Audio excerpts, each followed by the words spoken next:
नमस्कार दोस्तों, आज के इस लेक्चर के अंदर हम जो ग्रुप थ्योरी हम एब्स्ट्रैक्ट अलजेब्रा जो आपको बुक पढ़ा रहे थे, ये उसका लास्ट टॉपिक है और पूरी आपकी एब्स्ट्रैक्ट अलजेब्रा कंप्लीट हो गई। साथ साथ में हमने आपके इंपॉर्टेंट क्वेश्चन भी किए जो आपके एग्जाम में आए हैं, वो भी क्वेश्चन मैंने आपको करवाए थे और कुछ स्पेशल क्लासेस भी इंपॉर्टेंट क्वेश्चन की मैंने एक दो क्लासेस ली थी, उसके अंदर भी आपको बताया था किस प्रकार के क्वेश्चन आते हैं और पिछले सालों में किस प्रकार के क्वेश्चन आए थे, वो भी हमने बिल्कुल अच्छे से और प्रत्येक चीज़ हमने जो ये बुक पढ़ी है स्टेप बाय स्टेप चीज़ें पढ़ी हैं।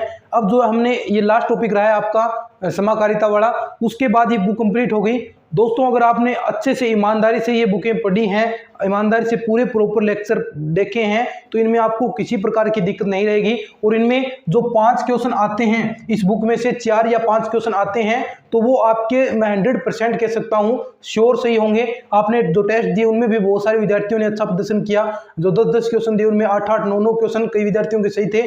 तो आपने तैयारी अच्छी कर रहे हैं, तो जो चीज़ें मैंने पढ़ाई हैं वो चीज़ें आप पढ़ें और साथ साथ में जो आपके पास ऑफिशियल बुक है इनकी बीएससी की, वो अगर आप पढ़ेंगे तो किसी प्रकार की आपको दिक्कत नहीं रहेगी। मैंने मेरी तरफ से जो काम करना था आपको समझाना चीज़ें वो समझाई हैं। अब आपके हाथ में है प्रैक्टिस करना, वो प्रैक्टिस भी कीजिए। जितने भी क्वेश्चन हो सकते हैं उतने क्वेश्चन निकालिए, क्योंकि देखिए लेक्चर्स के अंदर कितने क्वेश्चन हम कर सकते हैं, मैक्सिमम 10-15 क्वेश्चन, इतने ही क्वेश्चन होते हैं। बाकी तो आपको खुद ही प्रैक्टिस करनी पड़ेगी, तो वो खुद प्रैक्टिस आप करेंगे उससे और भी आप ज्यादा अच्छा कर पाएंगे। और जितने ज्यादा हो सके क्वेश्चन निकालिए, टेस्ट दीजिए, सब कुछ कीजिए ताकि ये 5 नंबर हमारे कंप्लीट हो जाएं। अब उसके बाद जो बुक होगी हमारी, देखिए अभी बता देता हूं, जो अवकल समीकरण वाली है, क्योंकि हम पहले मेजर जो पार्ट आते हैं वो कर रहे हैं ताकि हमारा मैक्सिमम कवर हो जाए। यहां पर 5 क्वेश्चन आए। अब जो ये अवकल समीकरण वाली बुक होगी उसमें से आपके 8 से लेकर 10 क्वेश्चन आते हैं, 8 से 10 क्वेश्चन आते हैं, तो वो भी हम ऐसे ही पढ़ेंगे ताकि आपके 8 के 8 सही हों। 8 या 10 आते हैं उतने सही हों। और जैसे क्वेश्चन आते हैं, यानी देखिए लगातार आप पिछले सालों के पेपर देखेंगे तो एक ही टाइप के क्वेश्चन आते हैं, तो वो हम अच्छी तरीके से वो कॉन्सेप्ट क्लियर करेंगे ताकि आपको उनमें किसी प्रकार की दिक्कत न रहे। चलिए, आज जो लास्ट टॉपिक है वो हम करते हैं। 2 लेक्चर के अंदर हो या 3 लेक्चर के अंदर हो ये टॉपिक कंप्लीट हो जाएगा। उसके बाद देखिए अब जो टाइम लगना था वो लग गया चीज़ों में, क्योंकि ये थ्योरी वाला पार्ट था। अब जो चीज़ें समझाने वाली आएंगी वो अब फटाफट चीज़ें चलेंगी, आप चिंता न करें, फटाफट आपका सिलेबस कंप्लीट हो जाएगा। देखिए वैसे भी इसमें 4 महीने तो एटलीस्ट हमें चाहिए, और अब जल्द ही आपके लिए 2-2 क्लासेस भी मैं अरेंज करूंगा। मैं सोच रहा हूं कि शाम को आपके लिए जो 9th से 12th वाला पोर्शन की एक क्लास लूं और सुबह आपके लिए बीएससी वाला, ताकि दोनों चीज़ें साथ साथ में बैलेंस रूप से चलती रहें। और 3 महीने या जितने भी आपके पास, देखिए अभी तो 3-4 महीने तो मिलते हैं ज़रूर, लेकिन मैं इतना कह सकता हूं जब भी आपका एग्जाम होगा उससे 1 महीने पहले हम हमारा पूरा सिलेबस कवर कर लेंगे बिल्कुल अच्छे तरीके से। तो जिस प्रकार से मैं चल रहा हूं उस प्रकार से मुझे चलने दीजिएगा। उसमें बेवजह के कई दोस्त कह भी देते हैं, चलिए उनकी भी सही है, उन्हें टेंशन रहती है कि सिलेबस होगा या नहीं होगा। आप बिल्कुल भी चिंता न करें, सिलेबस हमारा कंप्लीट यहाँ पर पहली बार जो यूट्यूब पर कभी नहीं हुआ वो हम करके दिखाएंगे, और यही कोशिश है। दिन रात मेहनत कर रहा हूं दोस्तों आप सभी के लिए। आपको देखिए एक क्लास मिल रही होगी, लेकिन अब मैं लगातार, देखिए क्योंकि मैंने पहले ही आपको कहा था कि क्लासेस हम रिकॉर्डेड ही देंगे आपको, ताकि आपको किसी प्रकार की, देखिए लाइव आते हैं तो बेवजह का टाइम वेस्ट होता है, तो किसी प्रकार की दिक्कत न हो और कंटिन्यू क्लासेस चलेगी। अब लाइव आएंगे, देखिए लाइव मैं रोजाना पढ़ाऊं, तो देखिए कई बार अब जो हम ग्रामीण समाज से बिलोंग करते हैं तो वहां पर भी क्लासेस ऐसे कार्य हो जाते हैं जो वहां पर उस फिक्स टाइम पर हम नहीं लाइव आ पाएंगे, क्लासेस नहीं ले पाएंगे, और ऐसी जो टेक्नोलॉजी है नहीं, बोर्ड है तो रात को भी वीडियोस नहीं बन पाएंगे। तो लाइव वाला तो सिस्टम सही नहीं था, और आपने भी कहा था कि लाइव नहीं रिकॉर्डेड ही हो, तो रिकॉर्डेड बेस्ट है। इससे मैं क्या है, एक दिन के अंदर 2 या 3 लेक्चर मैं रिकॉर्ड कर सकता हूं, ताकि आप जरूरत पड़े, यानी मैं लगभग 2 या 3 महीने के अंदर कोर्स करा दूं, कंप्लीट कर लूं, तो फिर आपको फटाफट वीडियोस मिले। 3 क्लासेस भी मिल जाएंगे अगर मेरे पास सफिशिएंट क्लासेस हो जाती हैं, रिकॉर्डेड क्लासेस होती है, मान लीजिए 20-30 क्लासेस मेरे पास रिकॉर्ड हो गई एक्स्ट्रा, तो आपको 3-3 क्लासेस दे दूंगा। लेकिन आपका सिलेबस यूट्यूब पर कंप्लीट होगा, ऐसा ऑनलाइन कोर्सेज में कंप्लीट नहीं होगा जैसा हम करेंगे, और आपको बस दबकर मेहनत करनी है, बस ये बात लास्ट है।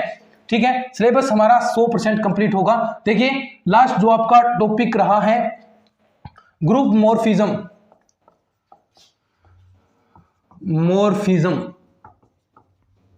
ग्रुप समाकारिता।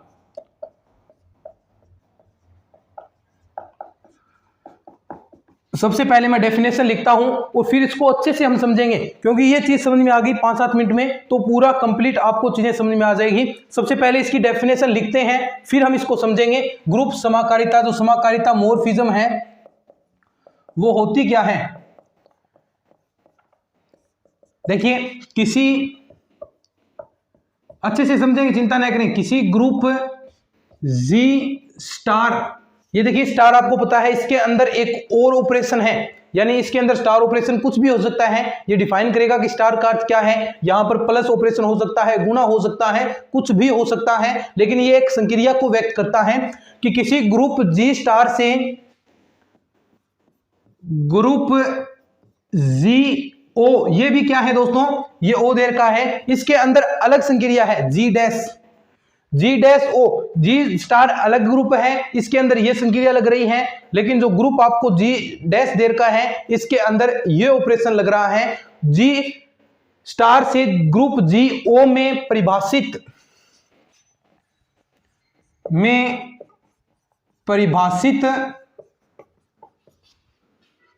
प्रतिचित्रण समाकारिता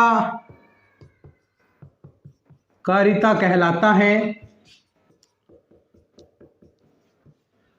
कब, कि जब f यानी दो अवयव मान लीजिए a b belong to g से हैं, तो f a ऑपरेशन b अगर इक्वल हो f a o f b। अब देखिए इसका अर्थ समझिएगा, पहले क्या है, यानी सबसे पहले जो आपके पास प्रतिचित्रण था ग्रुप जी, इसके अंदर आपको दो एलिमेंट आपने लिए हैं, उनके मध्य ऑपरेशन लगाया है, और उसका जो रिजल्ट आएगा ए स्टार बी का जो रिजल्ट आएगा, मान लीजिए यहां पर प्लस संख्या, एग्जांपल से भी आपको समझाऊंगा, ए स्टार बी का जो रिजल्ट आएगा उसका फंक्शन के अंदर जो आगे वाला जी स्टार होगा उसमें जो इसके प्रतिबिंब होंगे ए और बी के, उनके अलग अलग इन दोनों के मध्य ऑपरेशन से तात्पर्य होगा। देखिए कैसे समझिए इस चीज को, ठीक है, दिखाई दे रहा होगा, यहां तक जी दिख रहा है। अब देखिए ये आपके पास है जी प्रतिचित्रण, यहां से आप बिल्कुल समझ जाएंगे, यहां से आपका फंक्शन डिफाइन होगा एफ, ठीक है, ये फंक्शन ही होगा इधर वाला। अब इसके अंदर दो एलिमेंट हैं आपके ए बी, अब कहां है ए स्टार बी, इसके मध्य संक्रिया लगेगी। मान लीजिए जो इसका एलिमेंट रिजल्ट आएगा वो यहां पर है, वो अवयव क्या है, ये ए स्टार बी वाला अवयव है, ये ए और बी है, इनके मध्य जो हमने ऑपरेशन लगाया है अलग अलग, वो इसके इक्वल है, ठीक है, स्टार वाला। अब इसके अंदर क्या होगा दोस्तों, जो यहां पर एफ ए, क्योंकि इसका प्रतिबिंब होगा और प्रतिबिंब फंक्शंस के रूप में होता है, जो भी एफ ए का रिजल्ट होगा एफ बी, और यहां पर आपका देखिए एफ ए एफ बी, और ये F A O F B, ये इक्वल होगा। देखिए इन दोनों के मध्य जो ऑपरेशन लगेगा अलग अलग ओ संक्रिया, ये साफ साफ कह रहा है कि यहां पर जो एक संक्रिया लगी है पहले शुरुआत में, इस वाली संक्रिया लगेगी और वो इक्वल होगी दूसरे में, इसके अंदर जो आप प्रतिबिंब लेंगे इनके, वो इक्वल होगी अलग अलग संक्रिया इस वाली संक्रिया के। अभी एग्जांपल मैं समझाता हूं, एक बार आप इसका स्क्रीनशॉट रख लीजिए, बस ये चीजें हैं, चीजें समझ में आ गई। अब देखिए ये ए इसका फंक्शन है, बी इसका फंक्शन है, और ये ए स्टार इसके इक्वल होगा, यानी इससे क्या निष्कर्ष निकलेगा, एफ ए स्टार बी बराबर F A O F B. ये आपको चीजें याद रखनी है। अब समाकारिता की ये डेफिनेशन डायरेक्ट पूछी जा सकती है और पूछी भी गई है कई बार, तो आप इन चीजों को याद रख लीजिएगा अच्छे से। स्क्रीनशॉट वगैरह लेना है वो ले लीजिए।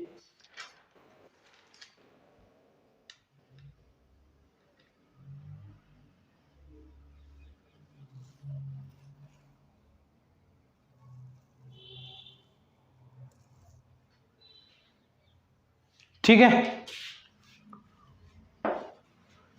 अब देखिए एग्जाम्पल समझाता हूं, एग्जाम्पल से कैसे आप चीजें करेंगे, क्या होती है समाकारिता, एग्जाम्पल से आप बिल्कुल अच्छे से समझ जाएंगे।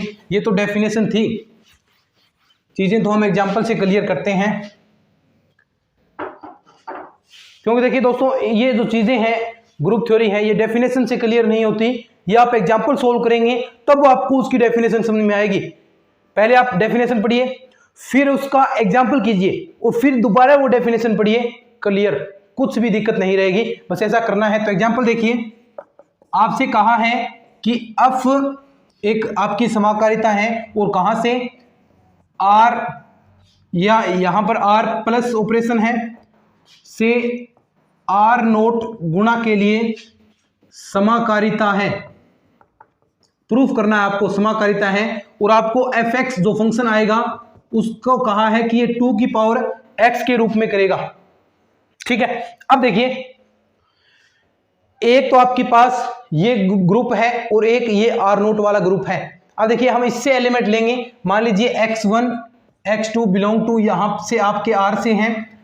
अब देखिए सबसे पहले जो आपको कहा था समाकारिता, चूंकि समाकारिता की डेफिनेशन तो आपको याद है, समाकारिता की परिभाषा क्या थी, एफ ए स्टार बी बराबर F A O F B, यानी इनका अलग दूसरी वाली संक्रिया का प्रयोग होगा।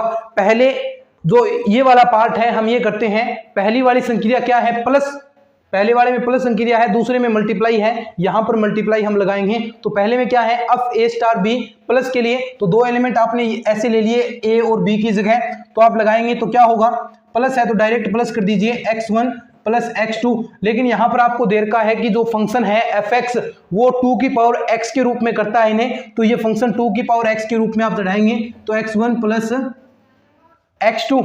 अब देखिए यहां से समाकारिता यहां पर ये आपने क्लियर कर दिया। अब यहां पर F A O F B, ये दूसरा वाला पार्ट आपको और प्रूफ करना है, तो आप इसको क्या लिख सकते हैं, देखिए ये आपको घातांक नियम पता होंगे, 2x1 डॉट 2x2 आधार समान हो तो घातें जुड़ जाती हैं। ये क्या है बीच में गुणा का निशान, गुणा ही तो है। अब ये देखिए यहां पर F A O F B यानी एफ x1 और यहां पर ओ ऑपरेशन यहां पर क्या था गुणा का, तो यहां पर आप गुणा कर दीजिए और एफ x2 बराबर आपको दर्शाना है। अब देखिए एफ x1 का अर्थ क्या हुआ, 2 की पावर x1 डॉट 2 की पावर x2, तो क्या ये चीजें बराबर नहीं है क्या, ये देखिए यहां से भी रिजल्ट निकाला तो 2 की पावर x12 और 2 की पावर x12 ये दोनों इक्वल हैं, तो यानी ये क्या होगी, एक समाकारिता होगी। ऐसी चीजें आपको प्रूफ करनी है। ये है दोस्तों आपकी समाकारिताएं। अब देखिए इसके अंदर कुछ समाकारिताएं की डेफिनेशंस हैं इंपॉर्टेंट जो अलग अलग प्रकार की, ये तो एक समाकारिता का परिभाषा होगी। अब इसके अंदर मॉर्फिज्म आएगी, एकक समाकारिता, एंटोमॉर्फिज्म, आपके लिए जो अंतरकारिता, स्वकारिता, ये 4-5 डेफिनेशन है, वो हम करेंगे। एक बार आप इस एग्जांपल को अच्छे से लिख लीजिए। साइड हो जाता हूं मैं, 10-15 सेकंड आपके पास है, स्क्रीनशॉट वगैरह जो लेना है वो ले लीजिए।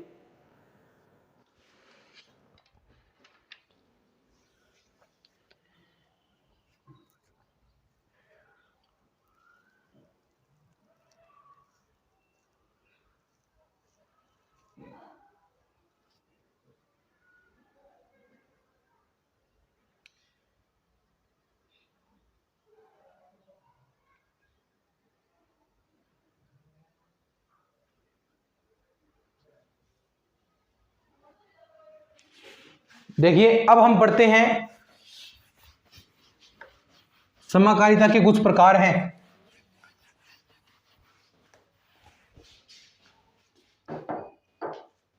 Types of morphism. ठीक है, सबसे पहली आपकी है नंबर 1 मोनोमॉर्फिज्म, तीनों एक साथ आप समझेंगे। नंबर 2 है एपीमॉर्फिज्म, हिंदी में भी लिखूंगा चिंता नहीं करें, मॉर्फिज्म।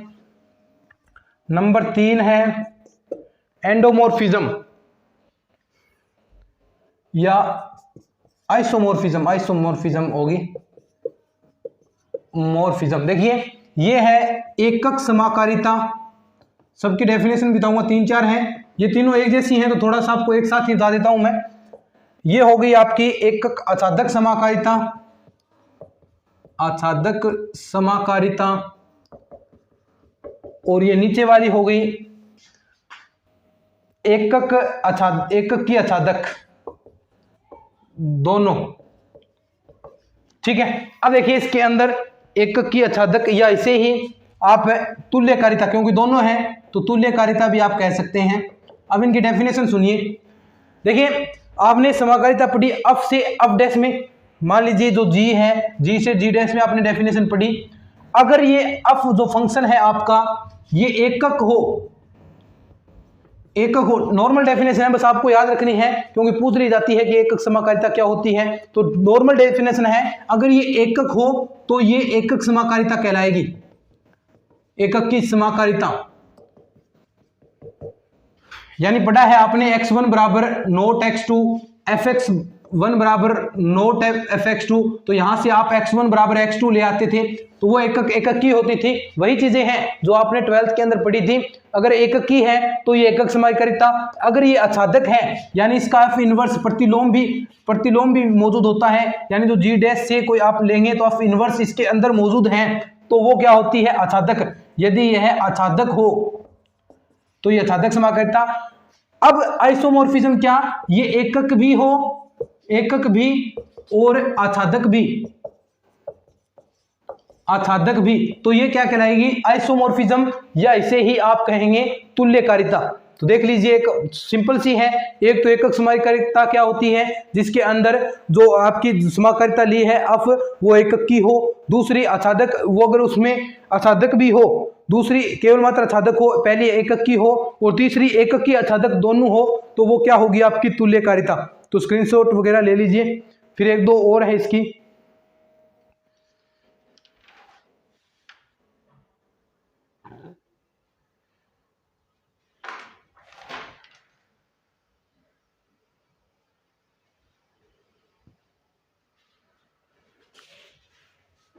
ठीक है। अब है नेक्स्ट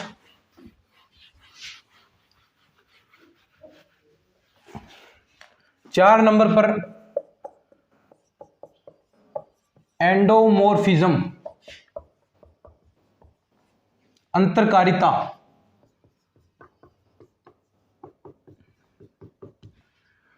और नंबर 5 पर है एंडोमॉर्फिज्म के बाद ऑटोमॉर्फिज्म,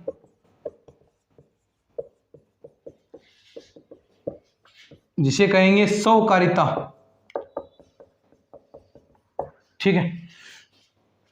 अब देखिए एंडोमॉर्फिज्म, अब जो हमने पढ़ी थी दोस्तों पहले तो चीजें कि खुद का खुद में क्रमचय वाली चीजें पढ़ी थी कि खुद का खुद में ही प्रतिचित्रण होता है, तो वो ग्रुप क्या होता है, क्रमचय होगा, खुद का खुद में ही। अब देखिए यहां पर भी है, यदि G बराबर G डैश हो, अर्थात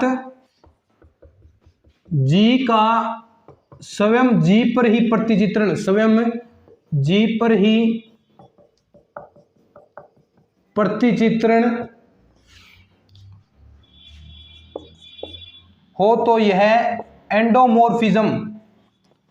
मॉर्फिज्म कहलाएगी, ठीक है। जो ये समाकारिता होगी वो एंडोमॉर्फिज्म, यानी खुद का खुद में प्रतिचित्रण। अब यहां पर तो हमने दोनों अलग अलग लिए थे, लेकिन इसमें क्या होता है, खुद का खुद पर ही प्रतिचित्रण होता है, तो उसे आप एंडोमॉर्फिज्म कहेंगे। एक मिनट रुकिए दोस्तों, ठीक है। अब देखिए ऑटोमॉर्फिज्म, दूसरी है ऑटोमॉर्फिज्म स्वकारिता। ये क्या होगी, इसके अंदर भी G बराबर G डैश है, दो आपने लिए हैं वो G बराबर G डैश है, लेकिन इसके साथ साथ क्या होगी, ये एकक की व आच्छादक भी हो, यानी इसके अंदर तो था केवल मात्र G से G डैश पर स्वयं एक प्रतिचित्रण है, तो उसे आप कहेंगे अंतरकारिता, लेकिन उसके साथ साथ वह एकक की और आच्छादक भी हो। G बराबर G डैश खुद का खुद पर प्रतिचित्रण तो होगा ही होगा, लेकिन उसके साथ साथ है इसमें क्या हो, G बराबर G डैश भी हो और एकक की आच्छादक भी हो, खुद का खुद में प्रतिचित्रण और साथ में वह एकक की और आच्छादक भी हो। तो ये आपकी 5 डेफिनेशन है, इनके बारे में अलग से भी हम पढ़ेंगे, प्रत्येक हम लेकर अलग अलग चलने वाले हैं, 2-3 हैं, 2 या 3 लेक्चर्स होंगे इसमें पूरे टोटल के ही, तो वो हम अच्छे से पढ़ने वाले हैं प्रत्येक के, क्योंकि क्वेश्चन उठने की संभावना है। साथ साथ हम ऐसा भी करेंगे कौन कौन से क्वेश्चन आ रहे हैं वो भी हम चर्चाएं करेंगे। तो एक बार इसका स्क्रीनशॉट ले लीजिए, फिर हम आगे जो इसके गुणधर्म है वो पढ़ने वाले हैं।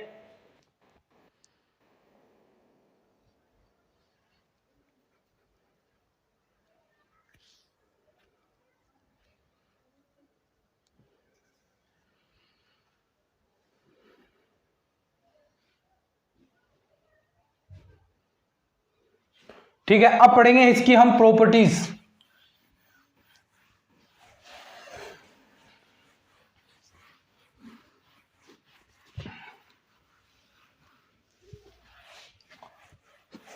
इंपॉर्टेंट है सब कुछ। प्रॉपर्टीज, गुणधर्म। अब तो दोस्तों स्पष्ट दिखाई दे रहा होगा, मार्कर भी ये बोल्ड मार्कर हैं, जो आपने कहा था कि बोल्ड मार्कर ले आए, तो बोल्ड मार्कर भी हम जो चीजें आप कह रहे हैं, जो भी आपके सजेशन है वो हम मान रहे हैं। देखिए आपने कहा बड़े लिखे, तो सब कुछ अब चीजें आपको स्पष्ट दिखाई देनी चाहिए, चीजें आपको समझ में आनी चाहिए। ठीक है, गुणधर्म देखिए, नंबर 1, ये थ्योरम कह लीजिए, बुक के अंदर थ्योरम है, लेकिन मैं कहता हूं कि आपको चीजें प्रूफ नहीं करनी होती, यहां पर आपको चीजें याद रखनी है, लेकिन फिर भी मैं आपको थोड़ा बहुत प्रूफ करके दिखा देता हूं ताकि आपको चीजें और भी समझ में आ जाए। तो ज्यादा इनमें देखिए समझने वाली चीजें कुछ नहीं है, बस आपको थोड़ा बहुत आ जाएगा समझ में, बाकी आप चीजें याद रख लीजिए, हूबहू काम आएगी दोस्तों ये चीजें। देखिए यदि जी से जी डैश पर एक समाकारिता हो तथा ई और ई डैश क्रमशः जी व जी डैश में तत्समक हो तो नंबर ए है आपके पास एफ ई बराबर ई डैश, बी है एफ ए बराबर एफ ए का इनवर्स। अब देखिए ध्यान से ये चीजें समझिएगा, यानी अब यहीं से आपको समझ में आ जाएगी, ज्यादा कुछ समझाने की चीजें नहीं है इसमें, कि आपसे कहा है कि यदि जी से जी डैश पर एक समाकारिता है तो आपको प्रॉपर्टी पता होगी समाकारिता की कि एफ ए स्टार बी बराबर F A O F B, ये तो आपको पता चल गया। समाकारिता की प्रॉपर्टी यही होती है, ये समाकारिता नाम लिया तो आपको माइंड में ये चीजें आनी चाहिए, तभी आप चीजें कर पाएंगे।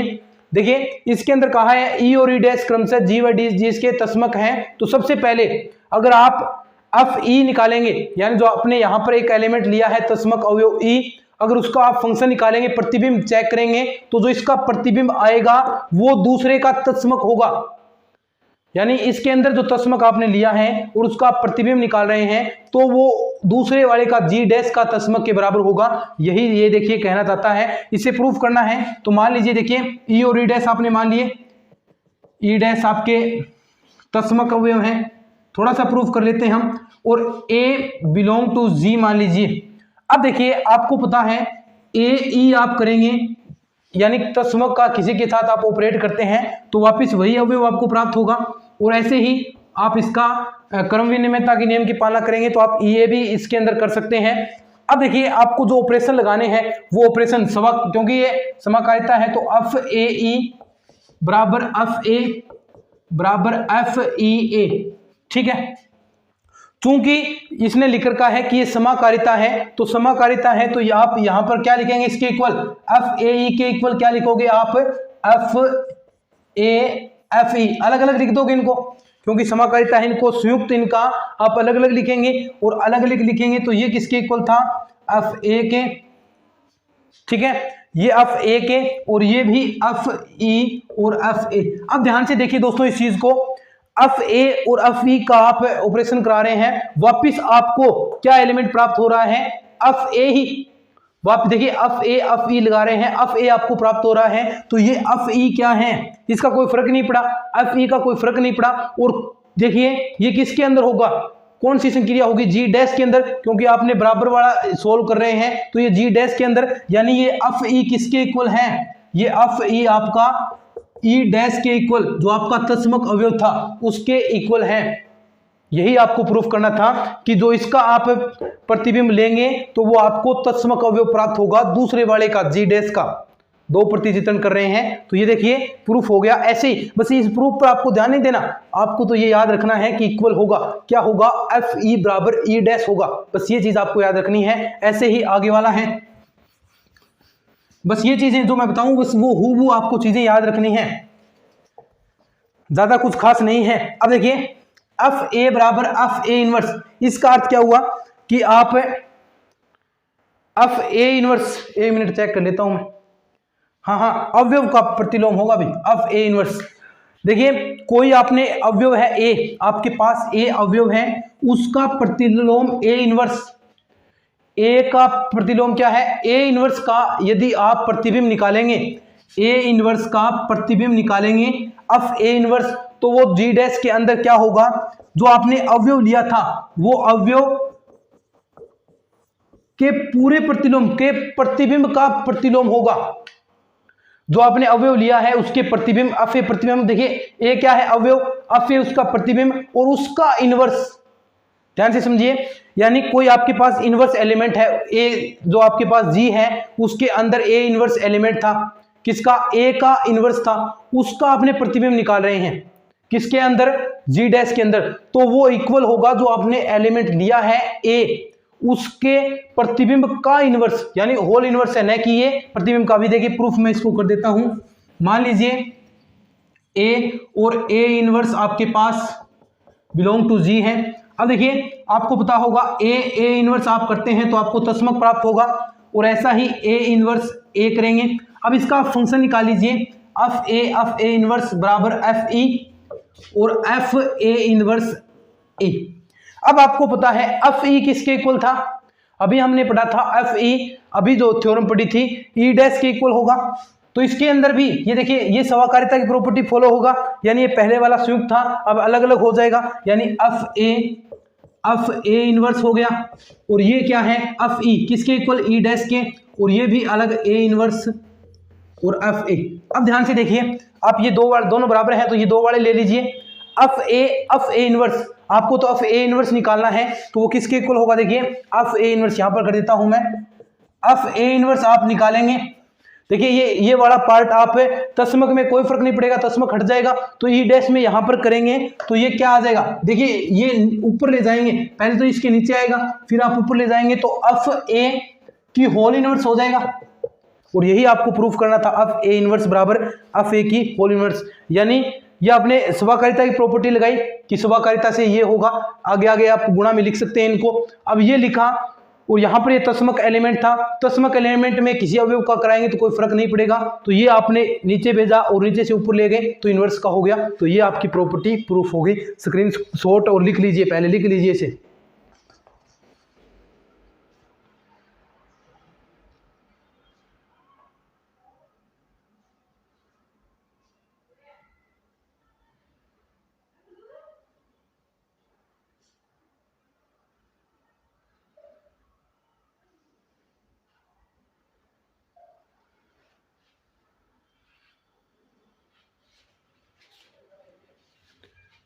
ठीक है, अब देखिए सेकंड प्रॉपर्टी,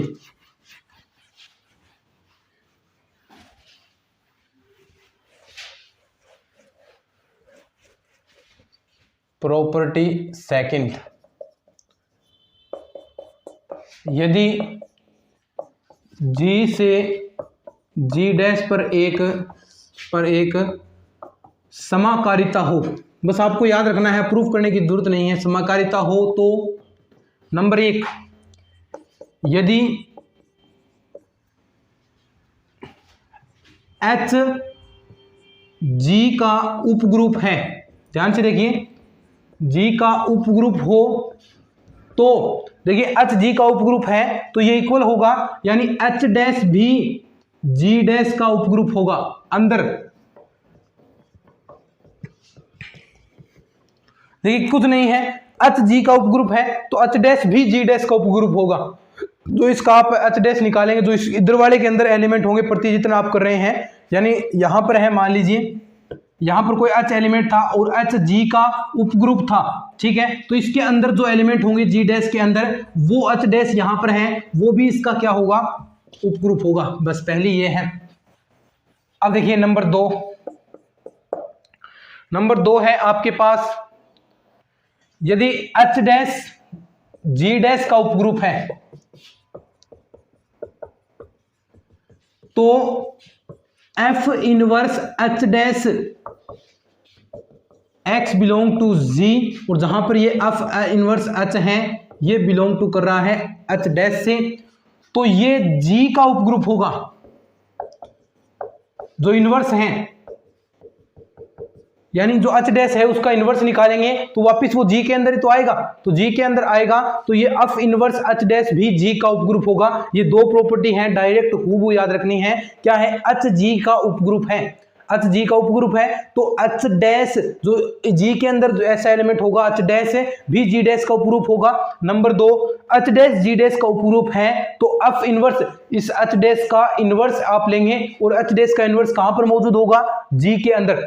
ये G डैश से था तो G के अंदर मौजूद होगा, तो ये G का उपग्रुप आपका होने वाला है। तो ये है दोस्तों आपकी इंपॉर्टेंट चीजें। मॉर्फिज्म के बारे में पढ़ा आज हमने कि समाकारिता होती क्या है। समाकारिता थोड़ा सा एक क्विक रिवीजन कर लीजिए, आपको क्लास का पूरा पता चल जाएगा कि हमने क्या पढ़ा और क्या क्या चीजें थी। देखिए थोड़ा सा 2 मिनट इस चीज को ध्यान से सुन लिए, पूरी क्लास में रिपीट कर देता हूं।